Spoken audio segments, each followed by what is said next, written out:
Telangana professor Jayashankar agricultural యూనివర్సిటీలో BSc agriculture ప్రశ్నాపత్రం leak వ్యవహారం ఆలస్యంగా వెలుగులోకి వచ్చింది. గత నవంబర్ 21వ తేదీన జగిత్యాల అగ్రికల్చర్ కాలేజీలో ఏఈఓ పరీక్ష రాస్తూ కాపీ కొడుతూ దొరకడంతో పేపర్ లీక్ బాగోతం బయటపడింది. ఈ ఘటనపై విచారణ చేపట్టిన అధికారులు 35 మంది బీఎస్సీ అభ్యర్థుల ప్రవేశాలను రద్దు చేసి ఉన్నతాధికారులతో పాటు 4గురిని సస్పెండ్ చేశారు. 35 మంది ఇన్ సర్వీస్ అభ్యర్థులు పథకం ప్రకారం ప్రశ్నాపత్రం లీక్ చేసి వాట్సాప్ ద్వారా పలు జిల్లాల్లోని ఇతర అభ్యర్థులకు పంపించినట్లు ఉన్నతాధికారులు గుర్తించారు.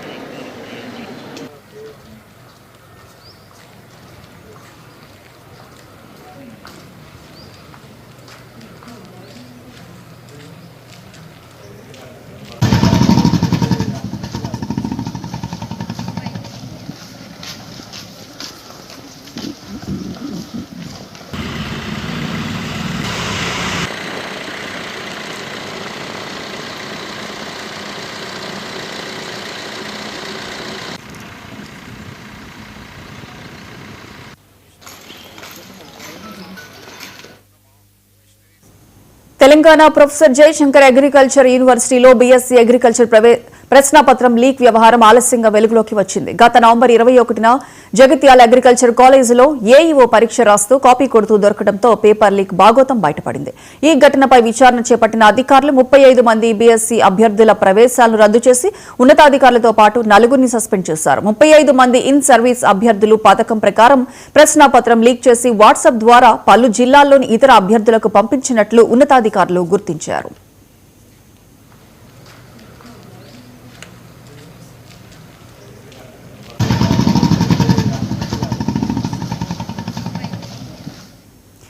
ఇదే అంశానికి సంబంధించి పూర్తి అప్డేట్స్ మా ప్రతినిధి రిషికేష్ ఫోన్ లైన్ అందిస్తారు. రిషికేష్,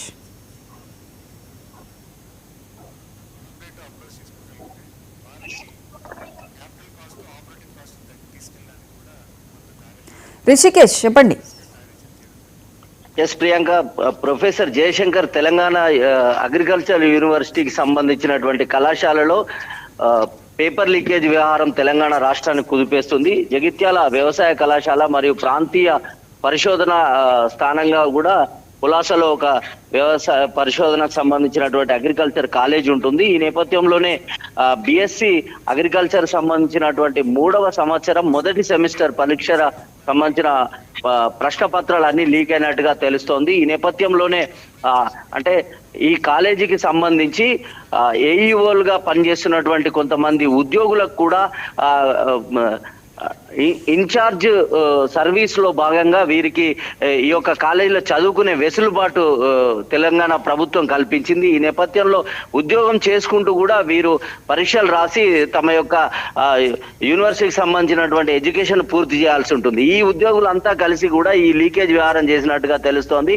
ఈ నేపథ్యంలోనే ఏఈఓగా పరీక్ష రాస్తున్న ఒక విద్యార్థి పట్టుబడడంతో దీనిపై అంతర్గత విచారణకు ఆదేశించారు.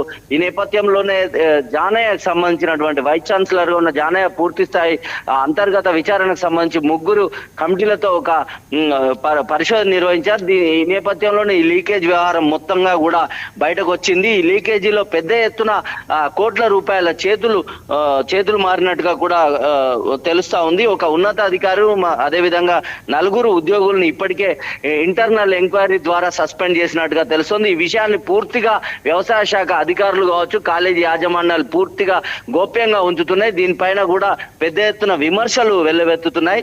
ఇన్ఛార్జ్ సర్వీస్ లో భాగంగా ఉన్న ఉద్యోగులకు సంబంధించిన అడ్మిషన్లు మొత్తం రద్దు చేస్తున్నట్టుగా కూడా వైస్ ఛాన్సలర్ జానయ్య ప్రకటించారు. మొత్తంగా 35 మంది ఇన్ సర్వీస్ లో ఉన్నటువంటి ఏఈఓలుగా ఉద్యోగం చేసుకుంటూ తెలంగాణ ప్రభుత్వం నుంచి జీతభత్యాలు తీసుకుంటూ ఇందులో విద్యార్థులుగా కొనసాగుతున్నటువంటి ఈ 35 మంది అడ్మిషన్స్ రద్దు చేశారు. అదేవిధంగా సెమిస్టర్ అంటే బిఎస్సి థర్డ్ ఇయర్ సంబంధించినటువంటి సెమిస్టర్ ఎగ్జామ్స్ అన్ని కూడా క్యాన్సిల్ చేసినట్టుగా తెలుస్తోంది, రద్దు చేసినట్టుగా తెలుస్తోంది. ఇందులో ప్రత్యక్షంగా పాల్గొన్న ఒక ఉన్నత అధికారి, ఇవి 4 ఉద్యోగులు, వీరి పేర్లు చెప్పడానికి యాజమాన్యం నిరాకరిస్తుంది. ఉదయం నుంచి కూడా వీరికి సంబంధించినటువంటి ప్రయత్నాలు 99 టీవీ చేస్తున్నప్పటికీ అధికారుల యొక్క సమాచారం కావచ్చు, ఉద్యోగుల తర్వాత విద్యార్థుల సమాచారం బయటకు ఇవ్వడానికి యాజమాన్యం నిరాకరిస్తుంది. మొత్తంగా కూడా వ్యవసాయ కళాశాలకు సంబంధించినటువంటి కాలేజీల్లో ఈ యొక్క లీకేజ్ వ్యవహారం మొత్తం తెలంగాణ రాష్ట్ర వ్యాప్తంగా ఉన్న అన్ని కాలేజీల్లో ఉన్నటువంటి ఇన్ఛార్జ్ సర్వీసుల ఉద్యోగాలు తర్వాత విద్యార్థులు కలిసి ఒక వాట్సాప్ గ్రూప్ గా ఏర్పాటు చేసుకొని ఈ యొక్క ఏఐ టెక్నాలజీ సాయంతో ఈ ప్రశ్న పత్రాల లీకేజ్ వ్యవహారంలో పాల్గొన్నట్టుగా తెలుస్తోంది. మొత్తంగా కూడా అంటే లోపభూయిష్టంగా ఈ యొక్క కళాశాలకు సంబంధించినటువంటి యూనివర్సిటీ పేపర్ లీకేజ్ వ్యవహారం మాత్రం తెలంగాణ ప్రభుత్వాన్ని, తెలంగాణ రాష్ట్రాన్ని కుదిపేస్తుందని చెప్పొచ్చు. Priyanka. Right Rishikesh, thank you.